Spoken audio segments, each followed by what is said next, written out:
Hi, everybody. Today is Monday, November 11th. Colonel Jacques Baud is here with us. Welcome back, Colonel. Thank you for inviting me again. Thank you.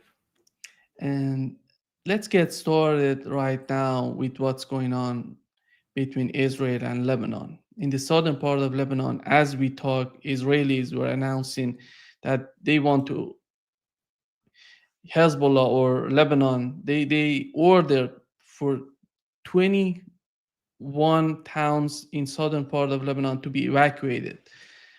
And they're attacking civilian buildings. On the other hand, we've learned from them that they're going to expand the conflict. They're going to expand the ground operation in the southern part of Lebanon. After 45 days in Lebanon, they couldn't capture a single village.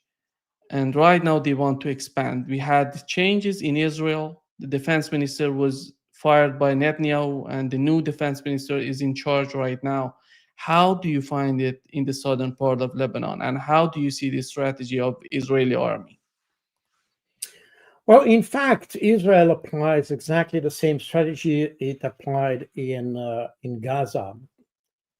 This is the systematic destruction. They evacuate villages in the best case and destroy them. And you have now satellite pictures of several villages have been totally flattened by the Israelis. Um, Also to remember is that since the beginning of the offensive in Lebanon, you have more than 3,000 Lebanese civilians who have been killed by bombing, indiscriminate bombing, and things like that. So and we have to take into account also that the South Lebanon is not so densely populated as the Gaza Strip, and therefore you have less, obviously less casualties, civilian casualties. I mean, but this is the interesting thing is that Israel doesn't seem to have learned from the past experience, and especially the reaction of the rest of the world about their tactics in Gaza that aims at civilians. The Israelis don't care; they apply exactly the same thing. By the way, when I say exactly the same thing, I mean, the war in Gaza didn't start on the 7th of October, 2023.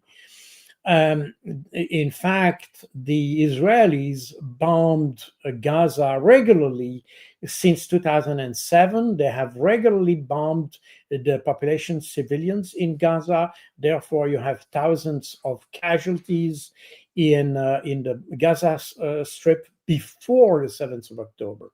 And in Lebanon, it's exactly the same thing. We have the feeling that the war started on the 8th of October against Hezbollah. This is not true.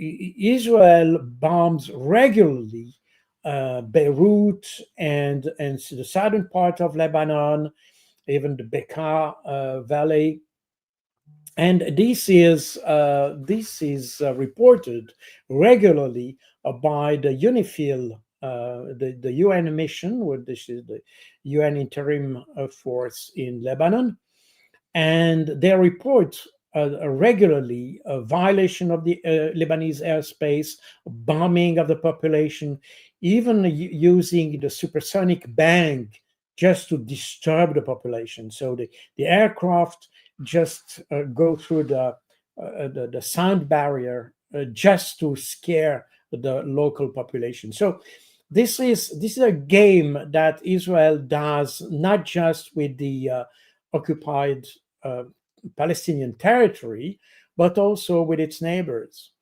And another thing that needs to be understood as well when we talk about Hezbollah, the West used the word terrorist, and okay, even if that doesn't mean much, but Hezbollah, in essence, especially its military part, which is the Mukawama, um, is a defensive structure. And that's why you have all these tunnels, trenches, and bunkers that are obviously not here to attack Israel, but to defend from Israel, because Israel has attacked several times South Lebanon.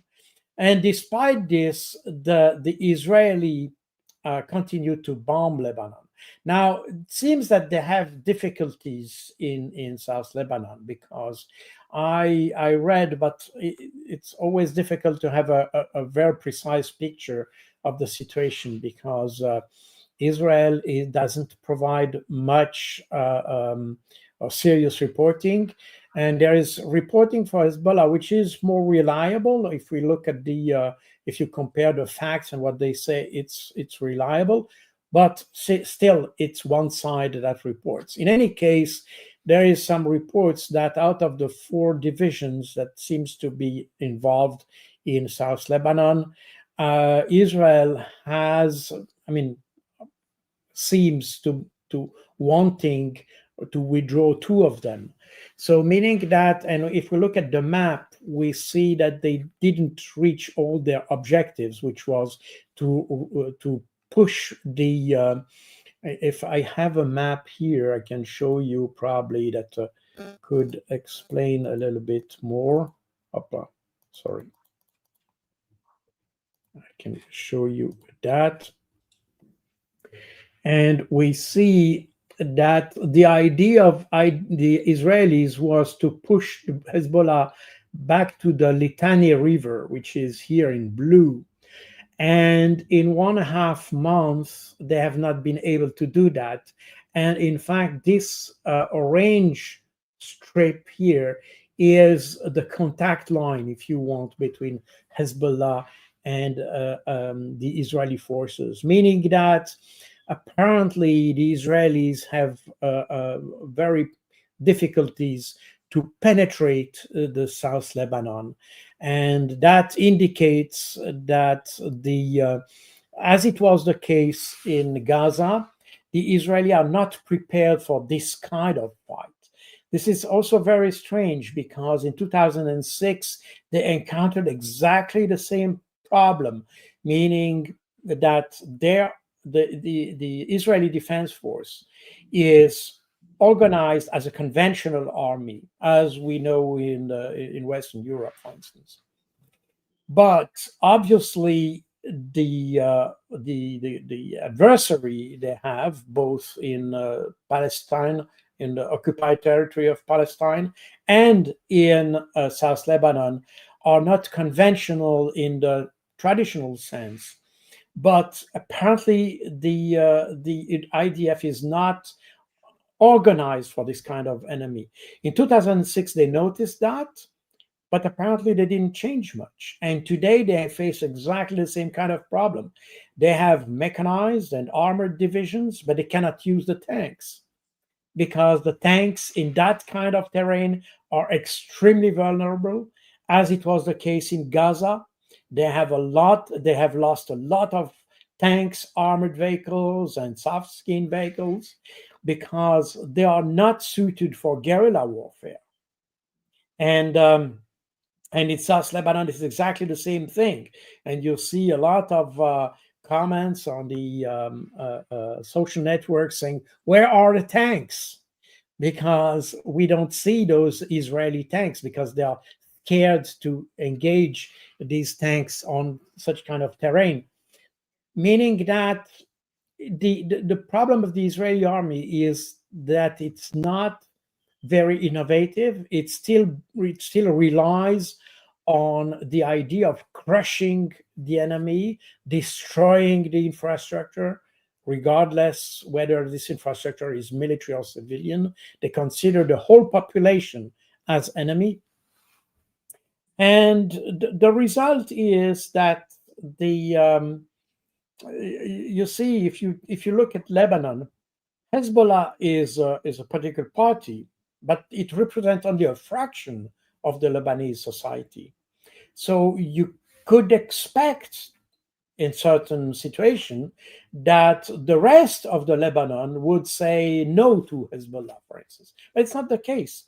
Now all the Lebanese are supportive to Hezbollah because they understand that Hezbollah is the entity that, in fact, ensure the security of the rest of the other communities.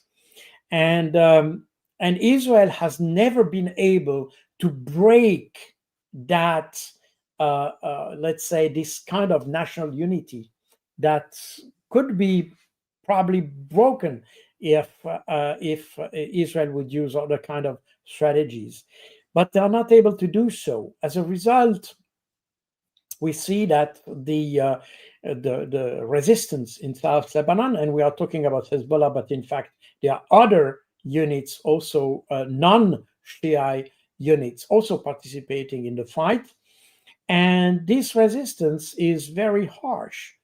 And Israel is not, despite all the destruction and the killings, they are not able to achieve any kind of success.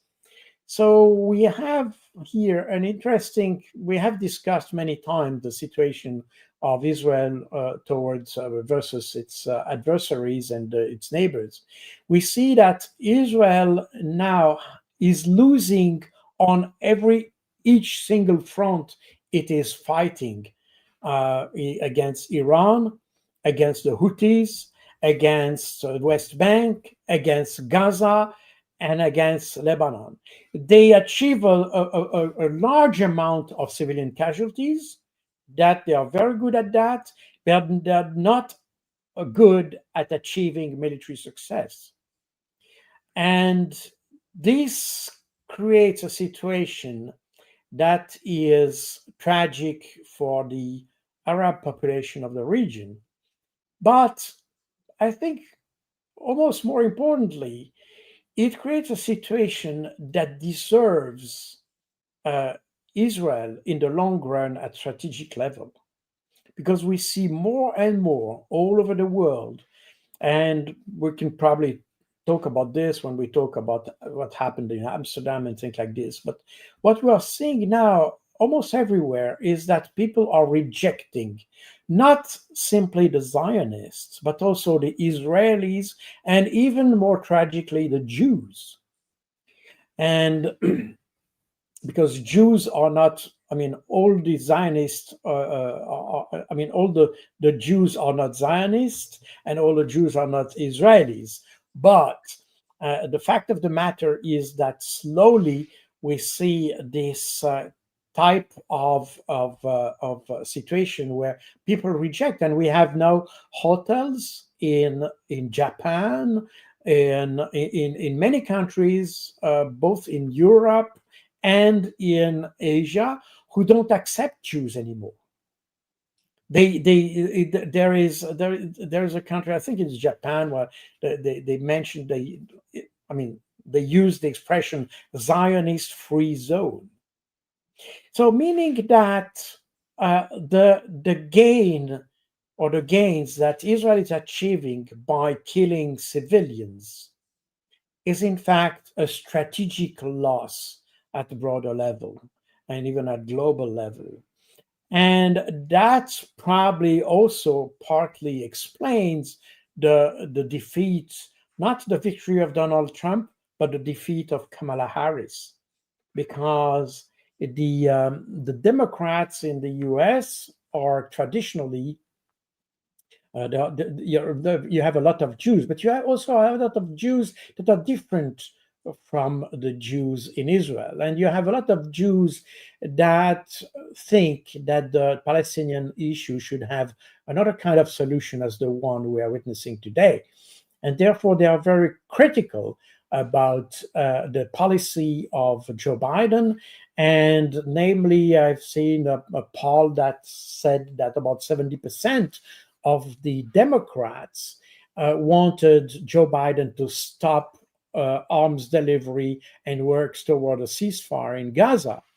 And since Joe Biden and Kamala Harris, by the way, failed to achieve this kind of decision, In fact, they have lost a large part of the Democrats. So that means that the overall support that Israel enjoyed after Second World War, based on what the Holocaust and all these what went together with the Holocaust. Um, so Israel enjoyed this kind of support, but this support is fading. And now a lot of people say, oh, that's the real nature of the Jews, not simply the Zionists. And that's, I think, is something that we should be worried about. And I think that's also something that people in the West has not understood. And the sooner we would achieve a solution in Palestine and in the Middle East, including the situation with Iran and the situation with Lebanon and the situation with Syria, as soon as the better for Israel. In fact, that the problem is that we are on a different logic. We think that Israel must prevail militarily in order to ensure its security. And my view is that it is a totally wrong assumption. At the end of the day, Israel will not be able to eliminate every single Arab from the region, meaning that at some point there needs to be a dialogue between Israel and its neighbors. And the security of Israel is ensured through this dialogue.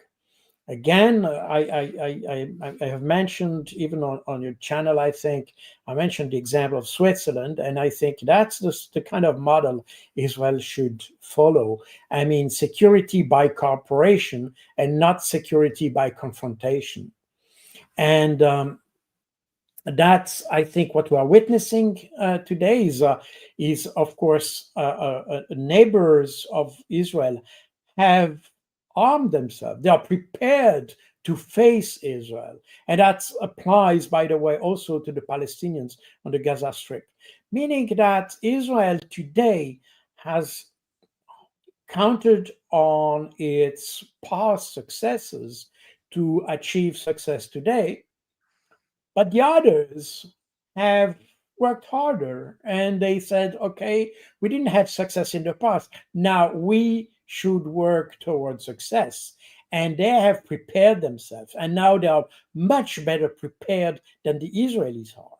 And when we see that Hezbollah is able to strike deep inside Israel, up to the home of Benjamin Netanyahu, bypassing all the air defense of Israel, we see that Iran is able to counter Israeli air attacks or Israeli air strikes.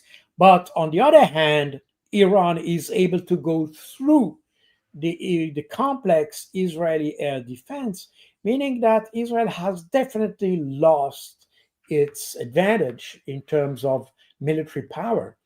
And I think the problem is that the Israeli leadership is too, let's say, radical to understand that. But Western countries, I mean, allies of Israel or friends of Israel, should help Israel to understand that situation and to help Israel to find a solution that ensure, let's say, a more secure future, not just a temporary security, but a long-term security with Israel by improving its relationship with the others. The problem is that, as I said, the Western leaders do not understand the dynamics that is happening in the Middle East, and therefore they tend to have a blind support to everything that Israel does. And having this blind support, in fact, is just supporting a defeating strategy or a failing strategy. And I would say our governments, the Western governments, are in fact promoting the destruction of Israel to some extent. And that should be a source of concern for the Jews all over the world, but also from Israel. Because even in the US, I'm not sure that the support to Israel is endless. You will have a very I mean, we can extend this support uh, uh, to quite uh, uh, we can extend this support. I mean, because the US obviously is very much committed to the support of Israel, but I think this has limits, the same as we have, or the US has reached its limits with Ukraine. You see? So the limits probably for Israel is a little bit further away, but they are still there. There is a point where it will be pointless to support Israel because Israel will be losing on every single aspect, and it's losing militarily, it's losing diplomatically, it's losing on a societal context, it's losing economically. So we are definitely not on a winning constellation for Israel, and that's something the Americans, probably not the leaders, but the Americans can see, and that's probably, as I said, it's a source of concern for. It should be a source of concern for leaders. As we talk, we know that we're having the extraordinary Arab and Islamic summit in Saudi Arabia right now. Bashar al Assad has arrived in Saudi Arabia. You're talking about the solution for the conflict between Israel and Gazans and right now Lebanon. Do you think that how do you find the Arab world right now, Islamic countries together? Because right now it's Iran all together, Saudi Arabia.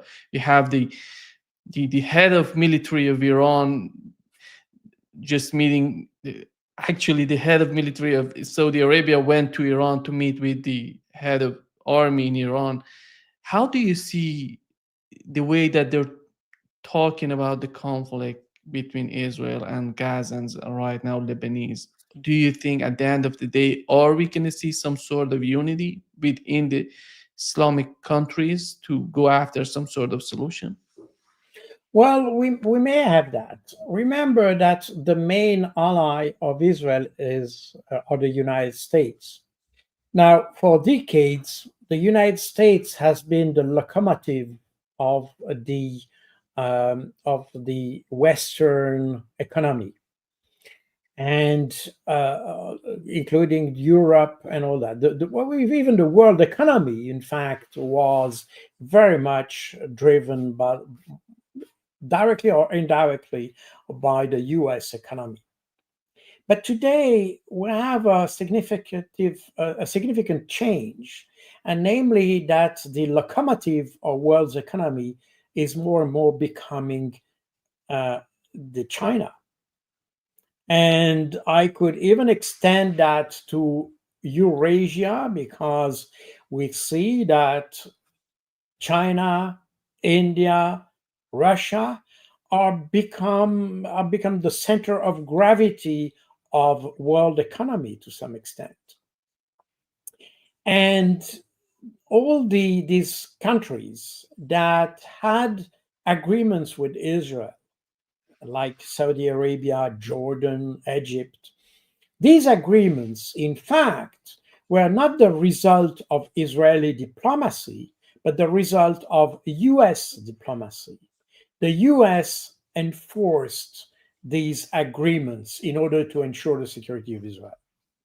But in fact, these countries never really uh, saw the benefits of these agreements.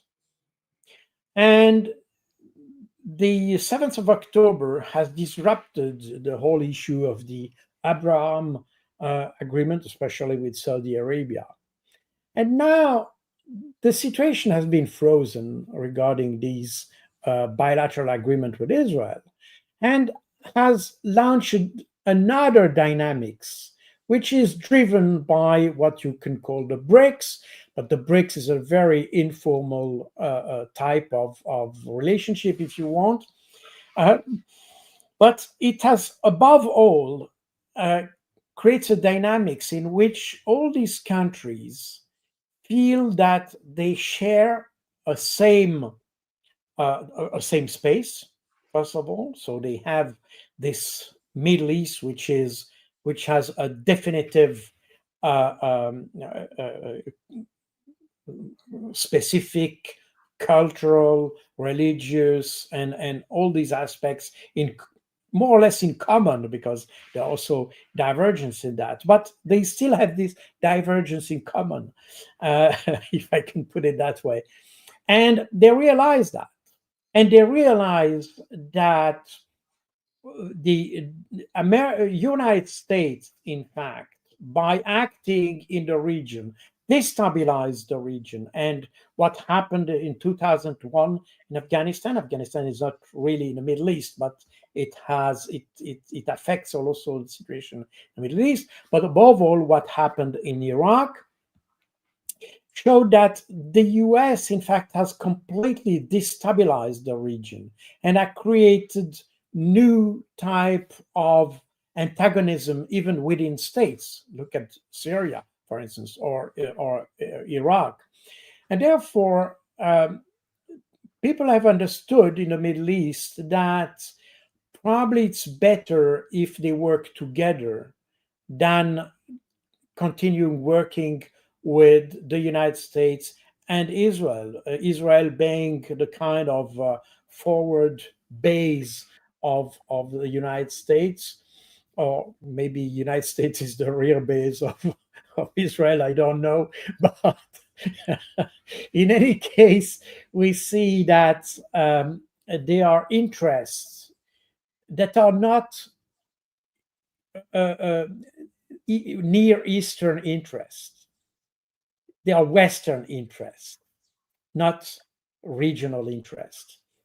And for that reason, we have seen this, I would say, reconciliation between Saudi Arabia and Iran and Syria, and meaning that for a while Saudi Arabia felt the Shia belt that I used to call, because the effect of the US invasion of Iraq in 2003 was in fact to close to create a Shia belt around Saudi Arabia. You have Iran on the northeast. You had Iraq was not religious and mostly, officially Sunni. And then you had Syria, which is the other Shiite country.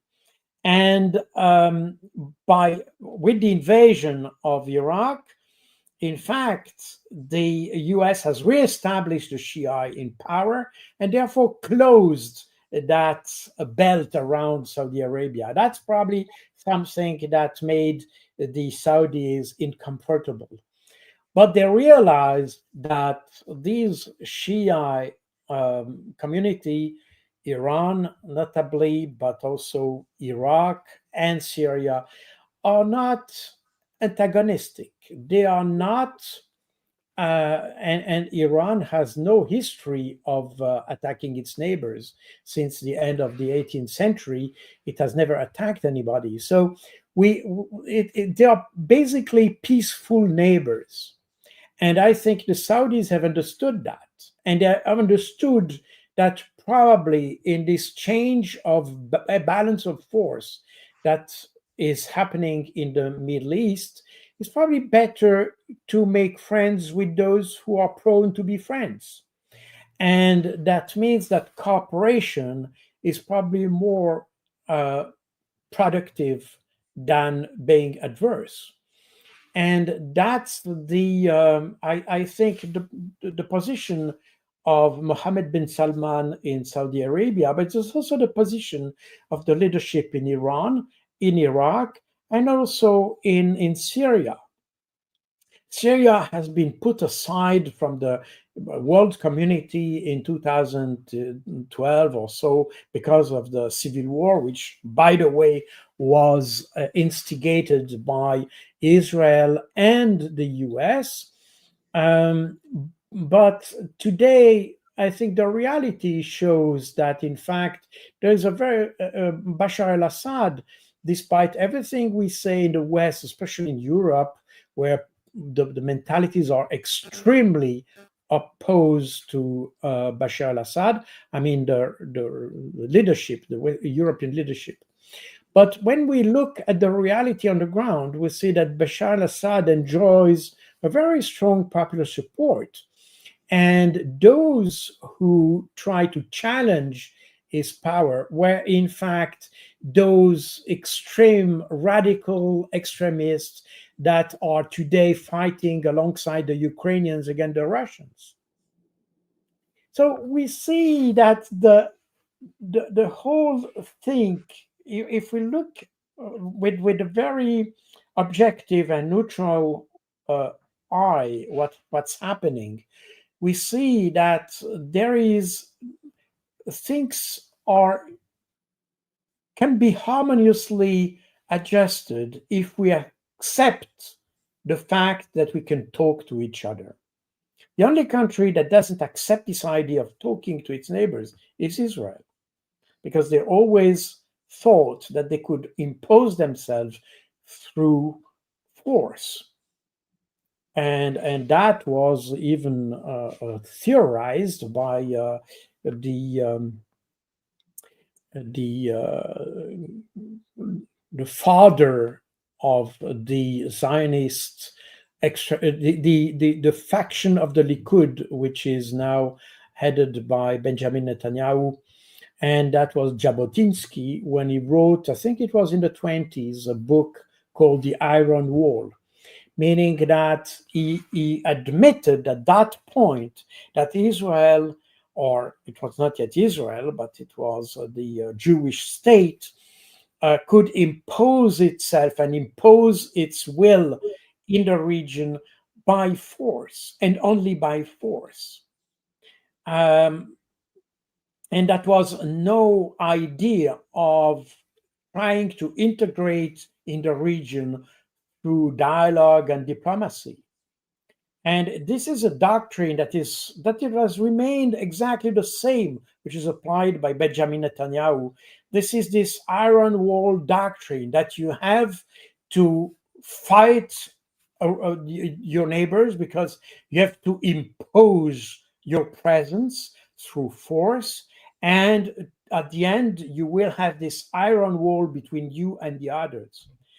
And I think it's a very old fashioned view. And that's exactly what we are seeing today, that this strategy is failing miserably because the modern world is not built around walls, it's built around bridges and way of communicating. That's the way we can improve trade, we can improve uh, common understanding, we can improve cooperation, and at the end, they are not simply they are national interests, of course, but also regional interests. And in these regional interests, every national interest can find its place.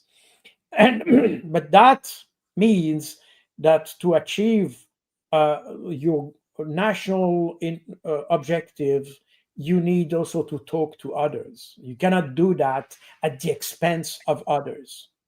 And that's, unfortunately, that's still the vision of Israel, that it can achieve its objectives at the expense of others.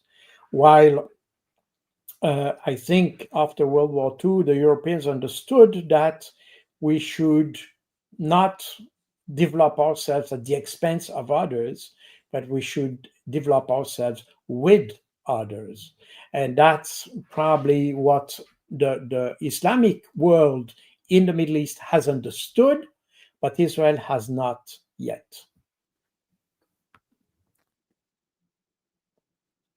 Yeah. Come on, can you hear me? Yes, I hear you. Yeah. Yes. Uh, let me play a clip, one of the repercussions of what has happened in the Middle East between Israel and Gaza and Lebanon, Iran. Right now, we are witnessing in Amsterdam. And here is the clip that Sky News is reporting on what has happened, which later on they removed it from their network. Amsterdam left at least 5 people injured and dozens have been arrested. But what happened? Supporters of Israeli football club Maccabi Tel Aviv arrived in Amsterdam ahead of their UEFA Europa League match against Amsterdam club Ajax. On Wednesday, social media videos verified by Sky News show Maccabi Tel Aviv fans tearing down Palestinian flags from outside of homes. Other social media videos appeared to show residents chasing Maccabi Tel Aviv fans. On Thursday, just before the game, crowds of Maccabi fans were filmed singing racist and anti-Arab songs. While a pro-Palestinian demonstration had been banned by the mayor over fears there would be clashes. Later that evening,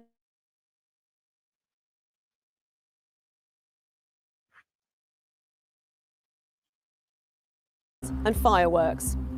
Maccabi fans were seen attacking locals as a police car can be seen driving by. People with Palestinian flags were seen marching on the streets. Maccabi supporters say they were beaten and attacked on the streets of the Dutch capital, with videos showing some of the violence. Say free Palestine and we go. Good. Sky News could not independently verify all of the footage shown. Police arrested 62 people.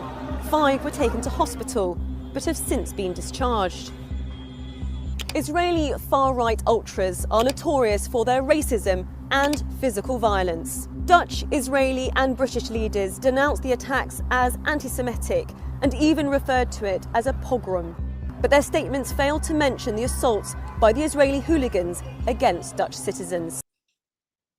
Yeah, this is what they have reported, and later on they have decided to just modify the report. What's your take on what has happened in Amsterdam, in Netherlands?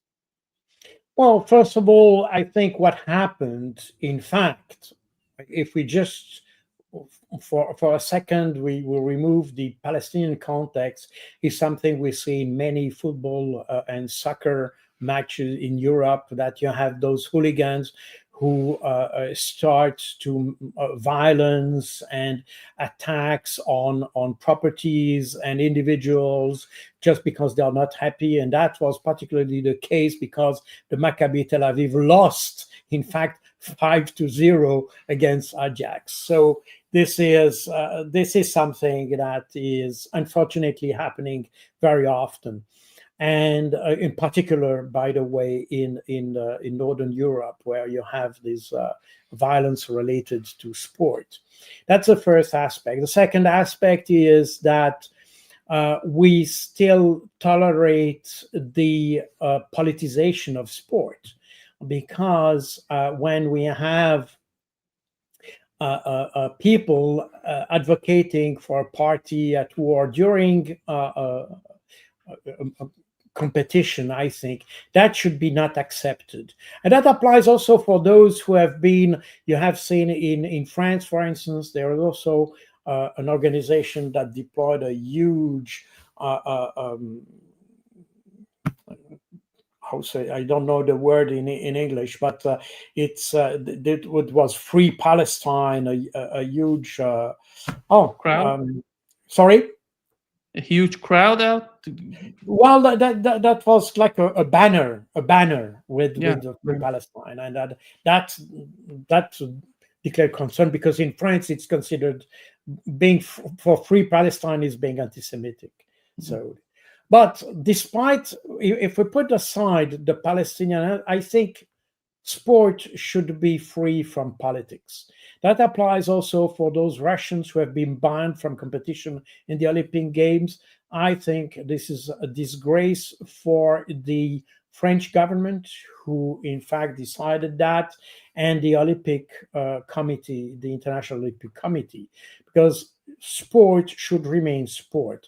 Sport should be a bridge between nations and not part of the wall between nations. We have talked about the Iron Wall before, and I said, I think, being myself practitioner of sport, I think sport should be a bridge between nations, and every single opportunities, regardless of the political situation and the military situation, sport should remain an opportunity for people to be in touch with each other. So that's said. What we have seen in Amsterdam was definitely considered as a provocation by the witnesses, and there are several videos that you find on YouTube that show there is notably one that has been made by a young Dutch boy. It's a 14 years old boy, and he made a very fascinating report on everything that happened, and that shows very bluntly what really happened. And we see that there was a provocation from these Israeli hooligans, which, by the way, had been already known for political violence, especially in Greece in March of this year, where it was the same situation. You had a soccer match, and they attacked a Palestinian in the street, a simple Palestinian, and they just lynched him. So we have people who are prone to violence, and defining this as a pogrom. But of course, you have seen this video. I mean, there is a new version of the video of Sky News, and in particular in this new video, they show what originally were hooligans chasing Dutch people. They turned that and explained that it was Dutch people chasing Jews. And in fact, the person who filmed this video, who was the originator of the film, has tried is in the process of suing the media that used the video by inverting the roles. So it was definitely not a pogrom. It was definitely people who were willing to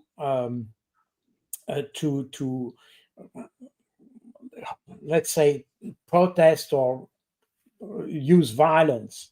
And there is something that has not been mentioned on the video you just shown, is that before the match, the organizer of the match organized a minute of silence for the victims, the Spanish victims of the floodings that you had in Valencia.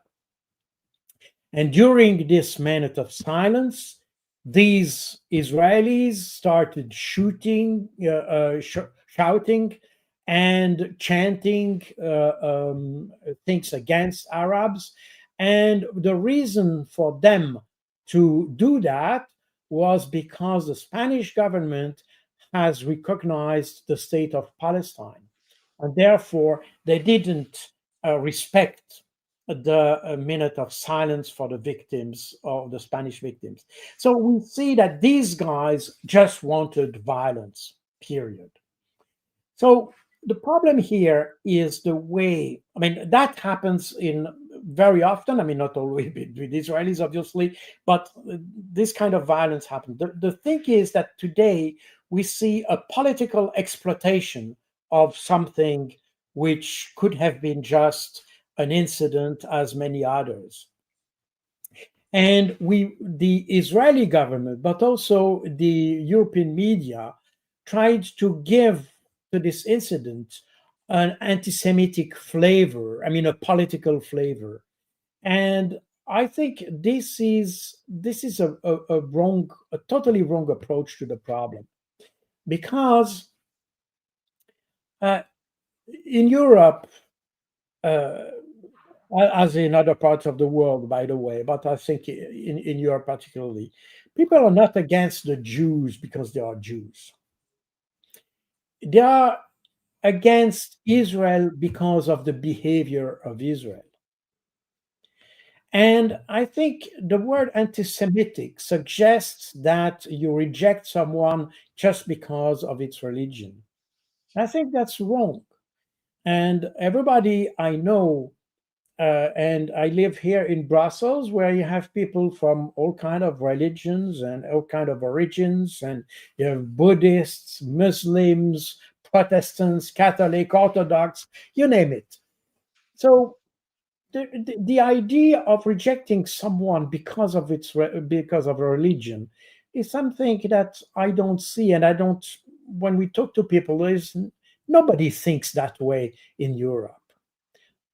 However, we have a reaction against the behavior of, in that case, the Israeli government and the Israeli population as well, because what we have to say, of course, we can blame Netanyahu and Ben Gvir and Smotrich and so on. This is clear. But beyond this, we have to remember that the Jewish population, the Israeli population, opposed the delivery and the supply of medicine and food to the Gaza population. And when the trucks were at the border, so to say, the population, the Israeli population, opposed these trucks going into Gaza. So we see that this behavior is for Europeans totally unacceptable. And the problem here is that our governments are so willing to protect Israel that they tend to use the word anti-Semitic for everything in order to disqualify all those who criticize the behavior of Israel. And this is exactly where the problem really starts, in fact. I have written in my books, those who are behind me, by the way, against the jihadi terrorism, and the other one also on the Al-Aqsa flood over there. I said that solving the problem goes through the fight against anti-Semitism. But the fight against anti-Semitism must be wise and must understand what we are talking about. When we talk about anti-Semitism, we talk about as I said, this rejection of the Jews. But as I said, most of the people, I mean, Europeans are not stupid. They can make the difference between Jews, Israelis, and Zionists. And they know that not all the Jews are Israelis and not Israelis are Zionists. Problem is that there is an attempt, even from Jewish organization, because they don't want the Zionists to be criticized. Therefore, they say being anti-Zionist means being anti-Jew, which is factually wrong. You have a lot, and I know a lot of I have a lot of friends who are Jews. They are anti-Zionists, and you also have Christian Zionists. So Zionist is not equal Jew. Zionism is a political ideology, is not a religious concept, while Jewish or Jewry, or I don't know how you say that, to be Jew relates to a religion. And I think I don't know anybody who is against the Jews as Jews. And to illustrate the problem, in 2012, you had in France, you had probably the first, what the French call terrorist act, which was done in the south of France by Mohamed Merah. And this guy killed a few kids in a Jewish school and also killed two French soldiers who used to be Muslim. Now, this was considered as the first of a row of Islamist attack in France. But when we study exactly what happened in 2012, we see that what happened, in fact, is that you had a few, that was in February 2012, you had an event in Gaza where the Israelis bombed Gaza to kill the leader of a Palestinian faction. And after this bombing, that killed not just the leader of the faction, but also the whole block of houses, and killed, I don't remember, I think it was about 10 people, civilians, I mean, innocent people. What happened after that is that the French government congratulated the Israeli government for having killed that guy. And even not only congratulated, but said it supported the method.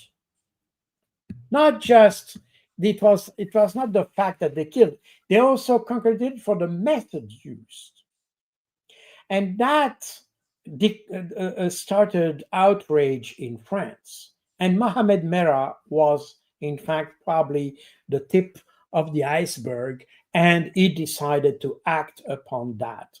And he explained, because it was kind of a standoff situation, and he could speak to a journalist during that time, and he explained that how come the president of France, who has in the French population also Muslim population, can accept from the Israeli government such a method to kill an Israeli, a Palestinian. Because at the end of the day, you can welcome the struggle against terrorism. That's fine. But how can you welcome the fact that you kill civilians? And especially when your population, you have in your own population Muslims who feel sympathy and empathy for these Palestinians. That's just a kind of denial of the existence of the Muslims in the country. And in fact, this kind of behavior, because what we are seeing today with the case of Amsterdam is exactly the same pattern. Instead of trying to understand how people feel about Israel, try to advise Israel to have a more humane approach to the conflict, and probably even a more an approach to the conflict that takes into account the international humanitarian law. Instead of doing that, we just condemn those who are not do not agree with Israel.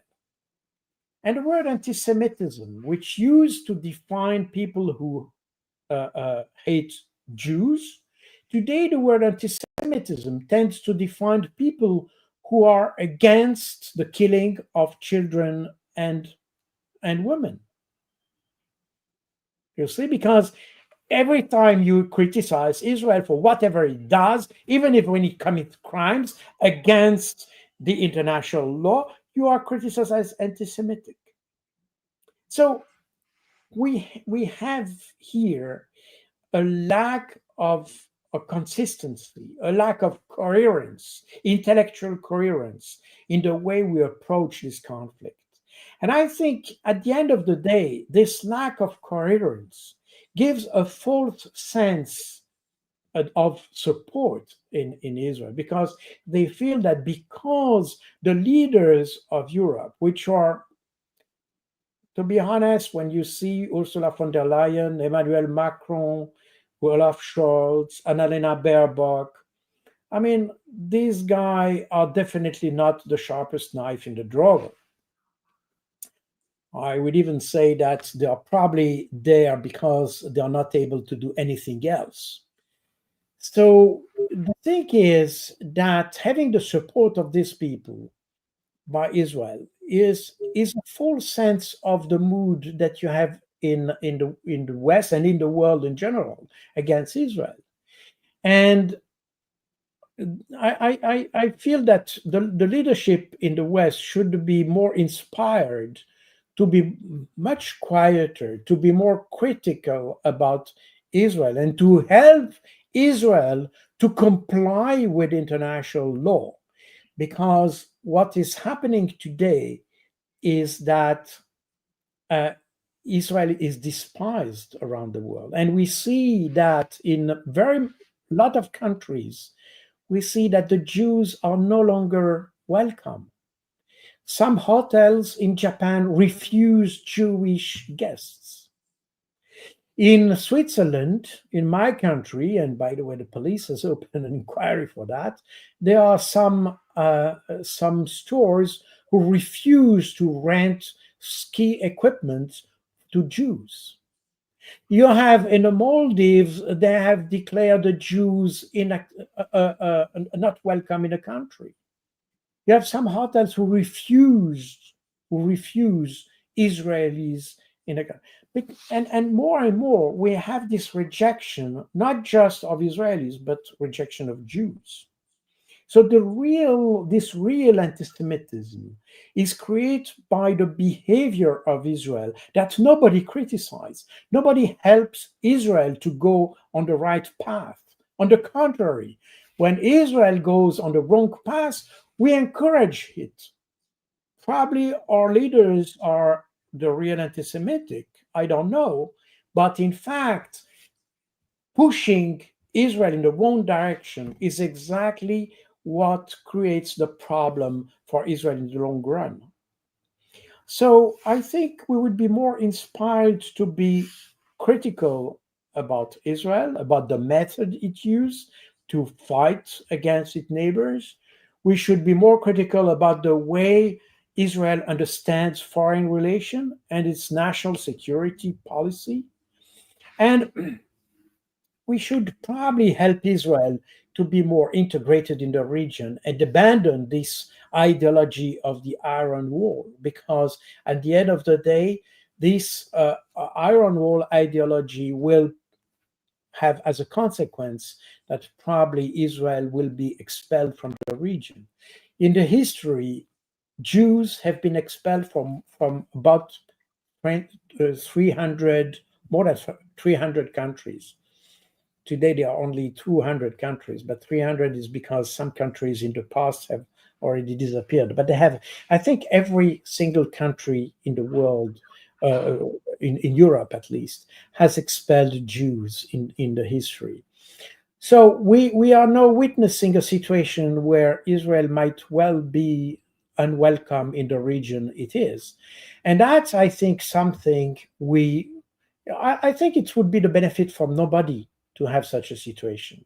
And it would be the benefit for both the Jews and its neighbors to have a Jewish state that integrates in the region, that cooperates, to have this security by cooperation and not security by confrontation, that comply with the international law, that apply the resolutions that have been decided since 1948, and therefore to be a partner in the region, not to be an adversary of the region.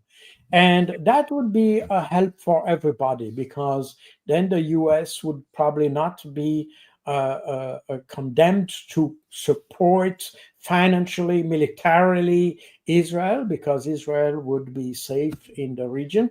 And I think this is not impossible. This is just a way of how Israel should approach the problem. Instead of using force, just using diplomacy and dialogue.